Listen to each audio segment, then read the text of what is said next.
Bonsoir à tous et bienvenue dans l'invité de la rédaction de Médien TV. C'est une nouvelle année scolaire difficile qui se profile à l'horizon pour tous les élèves marocains et davantage pour ceux de l'enseignement public qui constituent la majorité. Ainsi, sur les 8 millions d'élèves qui ont rejoint lundi les bancs de l'école dans les cycles primaires, secondaires, collégiales et secondaires, qualifiant 6 900 000 sont inscrits dans les écoles publiques.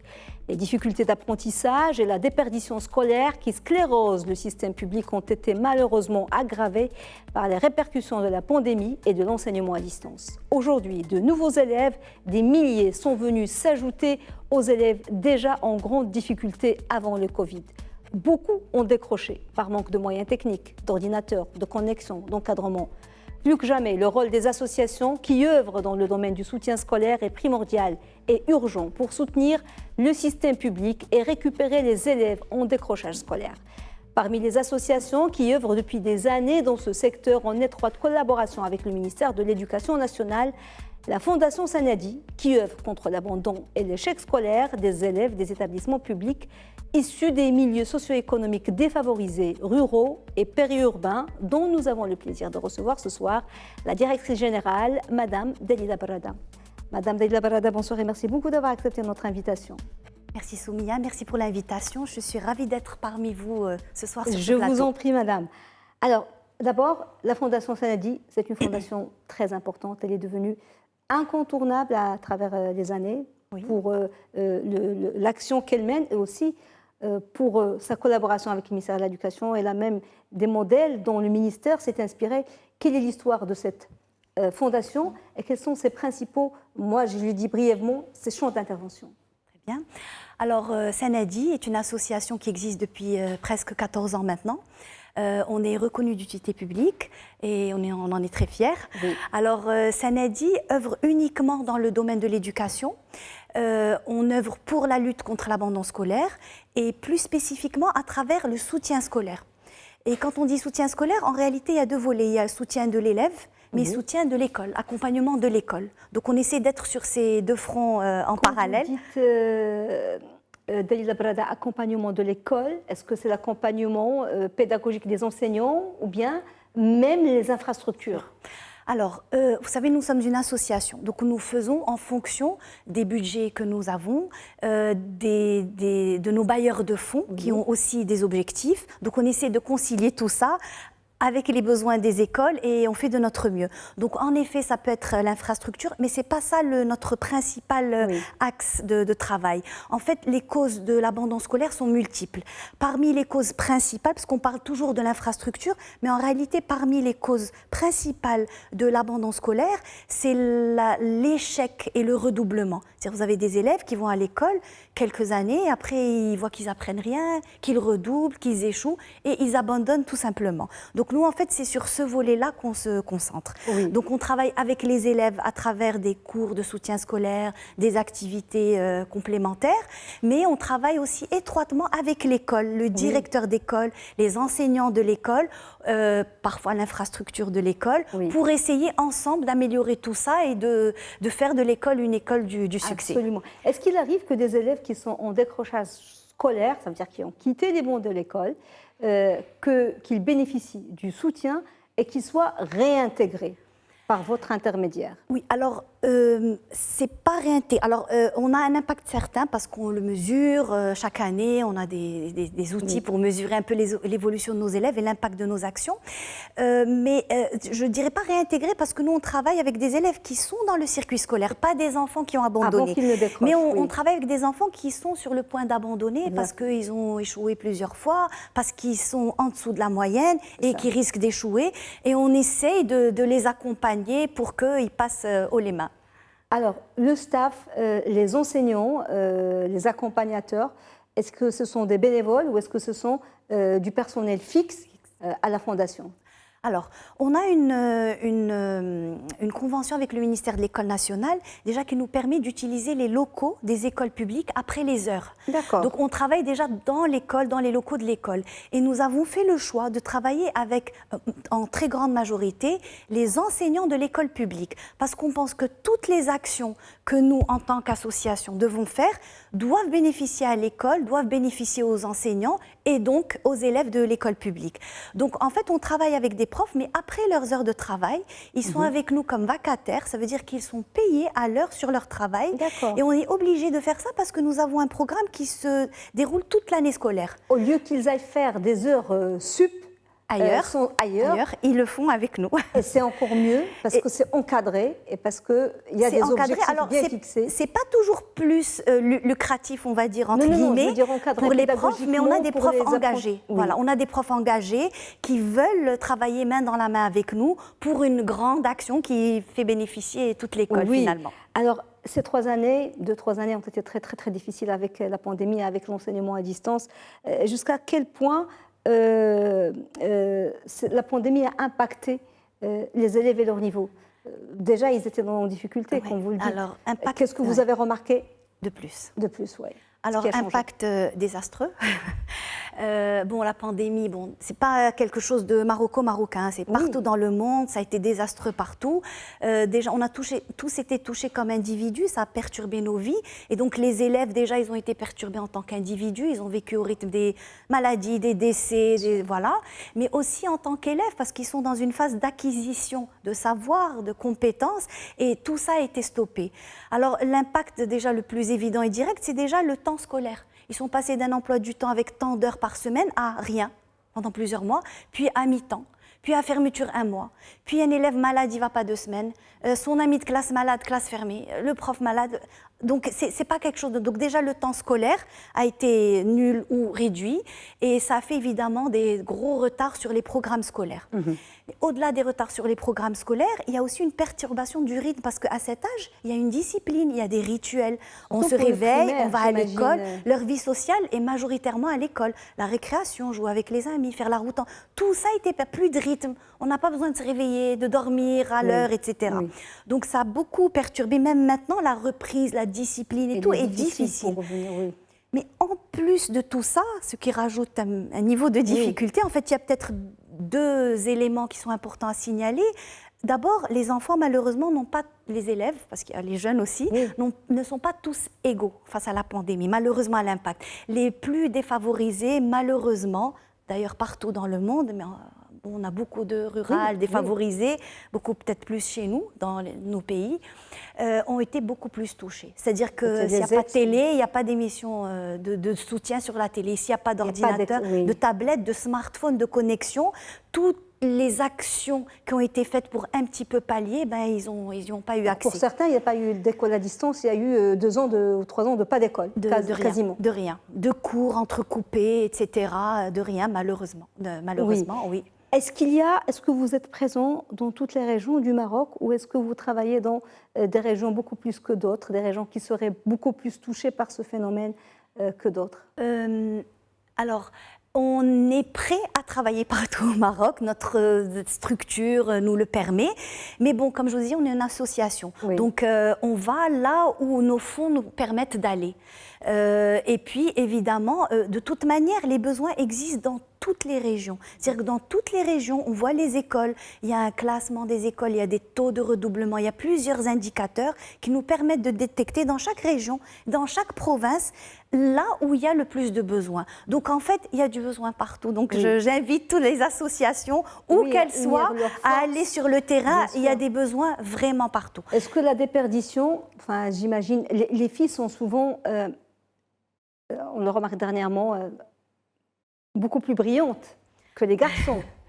Dernièrement, en tant que femme, ça me fait plaisir de le dire et de le constater. C'est un constat parce qu'on remarque chaque année les meilleures moyennes, mais en même temps, elles sont beaucoup plus touchées par la déperdition scolaire, surtout en milieu rural. Est-ce que vous travaillez beaucoup plus avec les filles bien elles sont obligées de rester pour aider leur mère, pour aider à tenir le foyer ou dans les travaux ménagers ou agricoles dans les champs. Oui, alors en effet, ce que vous dites là est valable surtout pour le primaire.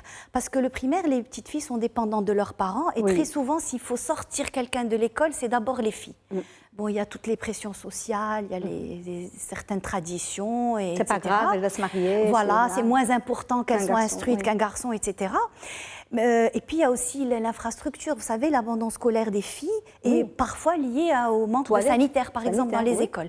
Mais quand on arrive au niveau élevé, le collège et surtout le lycée, la déperdition, c'est beaucoup plus les garçons que les filles. C'est-à-dire que les filles qui réussissent à s'accrocher et à arriver au lycée, on ne peut plus les sortir de l'école.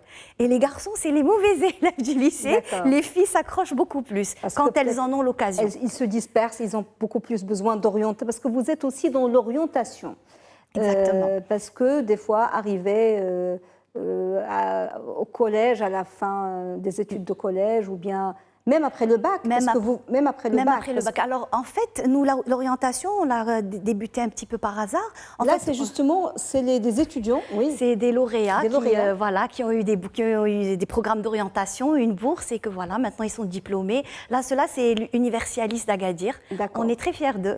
Donc vous êtes aussi dans l'orientation. Alors en fait, on s'est aperçu que nos lycéens, même ceux qui réussissaient à avoir de bonnes notes, qui avaient d'excellents niveaux, après le bac, ils ne font pas nécessairement de grandes études.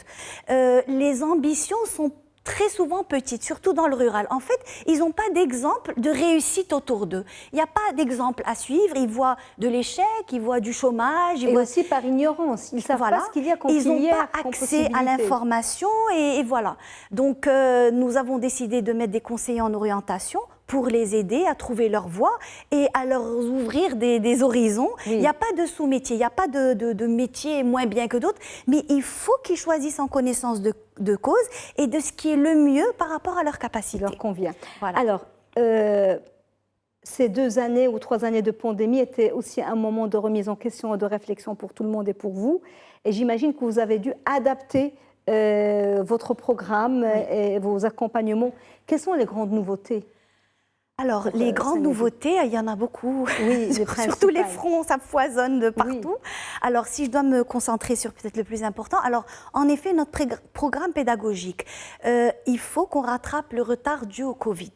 Comme on a dit tout à l'heure, les retards ne viennent pas du Covid. D'abord, chez nous, déjà avant le Covid, nous étions très en retard. C'était structurel, ce n'est pas une conjoncture comme la pandémie. Déjà, c'était structurel. Voilà. Exacerbé, si on doit garder qu'un seul indicateur, c'est le rapport de la Banque mondiale d'avant le Covid, qui a notre moyenne de retard est de 4 ans.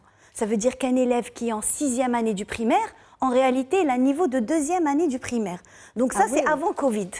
Avant Covid. Donc là, en plus... Donc en 6e année, 4 ans. Il y en a la beaucoup moyenne qui ne savent pas lire encore. Qui ne savent pas lire ou qui déchiffrent à peine. Il n'y a pas la compréhension, etc.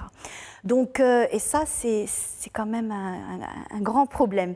Alors nous, cette année, on ne peut pas résoudre tous les problèmes d'un coup, mais déjà, la modification majeure qu'on a apportée à notre programme, c'est qu'on a, quand on a un élève en début d'année scolaire, on ne lui fait pas, on ne l'accompagne pas sur son programme de l'année. On a fait une phase transitoire de mise à niveau. Donc d'abord, on le teste. C'est le TARL? Non, ce n'est pas encore TARL. TARL, on en reviendra. C'est un grand chantier qu'on mène avec le ministère. Et donc, c'est inspiré le ministère de l'Éducation. Voilà. Alors, on teste les élèves. On voit juste les prérequis qu'ils auraient dû avoir de l'année dernière qui leur permettent de commencer cette année. Mise à niveau. Voilà. Une sorte de mise à niveau. Ce qu'ils devaient savoir l'année dernière, mais comme ils ont eu l'emploi du temps à moitié, etc., peut-être qu'ils ont loupé des choses, et ils ont loupé des choses. On les met à niveau. Et après, on commence à les accompagner sur le programme de cette année. Ça paraît simple dit comme ça, mais en fait, ça chamboule beaucoup de choses. Deuxième chose importante, c'est l'impact. Ça paraît aussi facile, mesurer qu'est-ce qu'on a fait, mais c'est très très difficile pour notre travail de mesurer notre impact à nous. Par exemple, un élève qui évolue, est-ce que c'est grâce à Sanadi? Est-ce que c'est parce qu'à l'école il a eu un bon prof? Est-ce que dans sa famille il y a eu quelque chose qui fait qu'il est plus épanoui?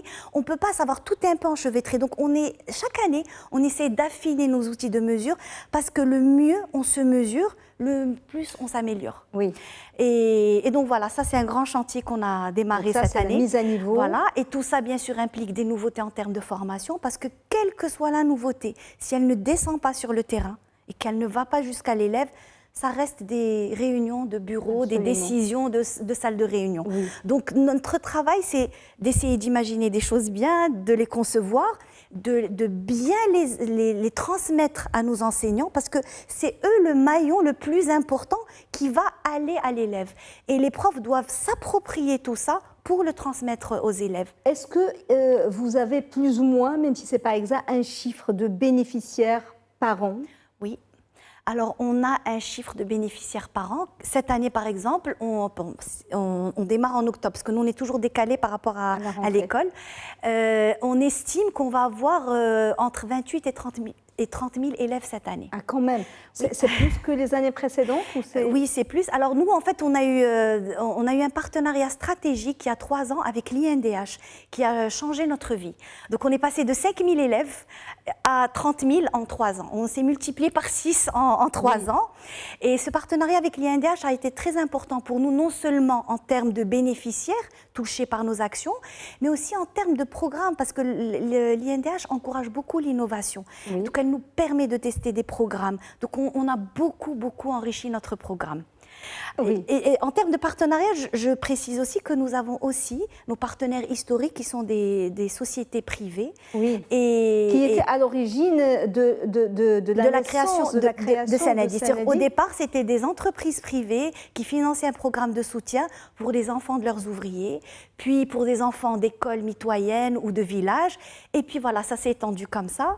Et en réalité, à Sanadi, on a une harmonie parfaite entre associations, secteur privé, secteur public, et ça marche très bien. D'accord. Alors, il y a autre chose, un volet très important, c'est celui des activités parascolaires qui sont très importantes pour l'épanouissement des enfants, oui. Surtout ceux qui n'ont pas les moyens de faire des activités du sport ou culturelles, oui. Et qui ont été gelées par la force des choses à cause de la pandémie. Est-ce que vous allez reprendre ces activités ? Alors, oui.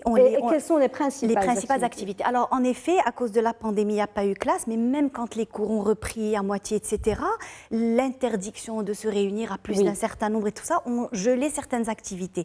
Donc, nous, ça fait 2 ans qu'on n'a pas fait, par exemple, un événement phare chez nous, qui est, par exemple, le Forum de l'orientation.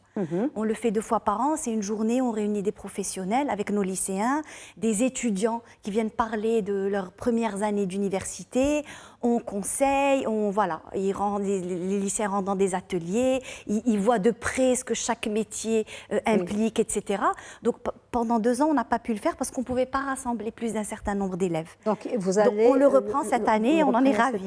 Par exemple, on fait une excursion chaque année, on n'a pas pu le faire, ce n'était pas possible. Et puis, on a aussi des ateliers de théâtre, plusieurs activités comme ça qu'on n'a pas pu faire et qu'on est très content de reprendre parce que c'est quand même des choses ludiques. Oui. Et puis, l'école, ce n'est pas uniquement rentrer en classe face à un prof, c'est aussi pouvoir faire des choses, des ateliers, une sortie, des découvertes, une visite d'entreprise. Et c'est tout ça, en fait, qui fait l'école. L'ouverture sur le monde de la culture, de l'art. Ouais. Alors, est-ce qu'il y a des villes, parce que vous avez tout à l'heure posé la question, est-ce qu'il y a des villes où vous concentrez vos efforts plus que d'autres villes? Oui, alors nous, historiquement, on a commencé à Agadir, enfin dans le rural de la région d'Agadir. Donc en fait, on est très présent dans la région industrielle de conditionnement première entreprise qui a d'ailleurs créé Sanadi a fait une action pour elle-même, pour les enfants de ses ouvriers, et ça s'est étendu. Donc on est très présent à Agadir. À la région d'Agadir, donc avec plusieurs provinces. On est présent dans la région de Kazastat, pareil, à Jdida, à Nouasser et à Kaza. Et puis, on est présent aussi beaucoup dans la région de Gharb. Donc, on est à Kenitra, le Sidi Slimane, Khmisset, etc. Oui. La région de Rabat Salih, Netra. Et puis, on a été aussi présent, pareil, on a des programmes parfois qui commencent, qui se terminent, qui durent 3 ans, 5 ans. Donc, on a été à Esfi, on a été à Tanger, voilà. Donc, est-ce que vous faites aussi des actions destinées aux régions montagneuses et aux régions enclavées? Ou bien pas forcément parce que traditionnellement, vous étiez là où il y a une activité agricole au départ. Alors oui, en effet, on a commencé parce que historiquement, c'était des entreprises majoritairement agricoles qui nous soutenaient, donc on était dans des régions agricoles. Maintenant, les régions montagneuses ont vraiment besoin, et peut-être même besoin plus que les autres. Mais nous, vous savez, en tant qu'acteurs de soutien scolaire, on a beaucoup de difficultés. C'est-à-dire, au-delà du programme, des besoins des élèves, etc., il y a la logistique qui est très difficile. On donne des cours après les heures. Ça veut dire le soir ou le week-end, le dimanche. Dans les régions montagneuses, les élèves ne peuvent pas rester le soir ou ne peuvent pas venir le dimanche. Ou alors la route peut être coupée 3 mois en hiver. Et du coup, tout ça, c'est des efforts. Et alors, quand un élève s'absente en classe de soutien, il n'y a plus d'impact. S'il vient une fois oui, 3 fois non. Donc, on essaie d'aller là où on sait qu'on va servir à quelque chose. Voilà, c'est parce que c'est un travail continu. Ce n'est pas l'histoire d'une caravane qui va aller passer c'est toute une année scolaire. Semaine, c'est toute l'année. C'est toute l'année scolaire. Mais en réalité, on travaille beaucoup avec les provinces qui nous facilitent les choses. Parfois, quand il y a des difficultés, il y a les provinces, les communes, là où il y a des transports scolaires. Donc, à chaque fois qu'on trouve des solutions logistiques, on est prêt. Oui, alors vous avez parlé des enseignants qui sont très, très, très importants. C'est vos partenaires, ceux qui font les cours de soutien. Il y a aussi les parents qui, des fois, sont perdus. En fait, ils ne savent pas. Parfois, ils font des efforts mais ils ne savent pas quelle démarche adopter. Est-ce qu'il y a, en début de cette rentrée scolaire, un conseil, parce que là, vous le vivez au quotidien, à donner aux parents d'enfants en difficulté? Oui. Alors, en effet, les parents... et même de façon générale. En fait. Honnêtement, les parents, souvent, sont vraiment concernés par les enfants. On est vraiment... Il fut un temps où peut-être les parents ne donnaient pas d'importance à l'école et tout ça. Mais maintenant, vraiment, tout le monde a envie que son enfant aille à l'école, qu'il réussisse, etc. Maintenant, parfois... Ils ne savent pas comment. Exactement. Par exemple, je félicite beaucoup les mamans, parce que dans le rural, nous voyons, je pense que 90% des parents impliqués, c'est des mamans. C'est vraiment les mamans qui sont toujours là, qui emmènent, qui ramènent, qui viennent voir les profs, etc. Parfois, les parents pensent que le plus on fait d'heures, que le mieux c'est. Alors que ce n'est pas toujours le cas. Les parents ont beaucoup de questions et là, il y a une grande panique. Suite à la pandémie, les parents ont vu leurs enfants des mois et des mois à la maison, donc c'est un peu la panique. Donc je suis parent moi-même, donc je pense qu'il ne faut pas paniquer parce que de toute façon ça ne sert à rien. Mais vraiment, les parents doivent être impliqués à l'école et surtout, il faut qu'ils travaillent avec l'école, avec le directeur d'école. Parfois, ça nous désole de voir des associations de parents d'élèves fâchés avec des directeurs d'école et on rentre dans des histoires d'ego. Les parents, à travers l'association de parents d'élèves par exemple, doivent travailler avec l'école, avoir un rôle positif dans l'école. Et les directeurs doivent ouvrir les portes des écoles aux parents. Et c'est l'implication de tout ce monde qui fait la réussite. Vous avez parlé, dernière chose, parce que l'émission touche à sa fin, le temps qui nous malheureusement. est imparti. Une chose qu'on vous avait parlé avec des parents est de la mise à niveau. Alors, des fois, ce n'est pas grave, c'est un enfant au primaire de redoubler une année s'il n'est pas au niveau, plutôt que de passer à la classe suivante et de décrocher complètement. Exactement. Et parfois, les parents sont focalisés sur non, il doit passer coûte que coûte, même avec une petite moyenne.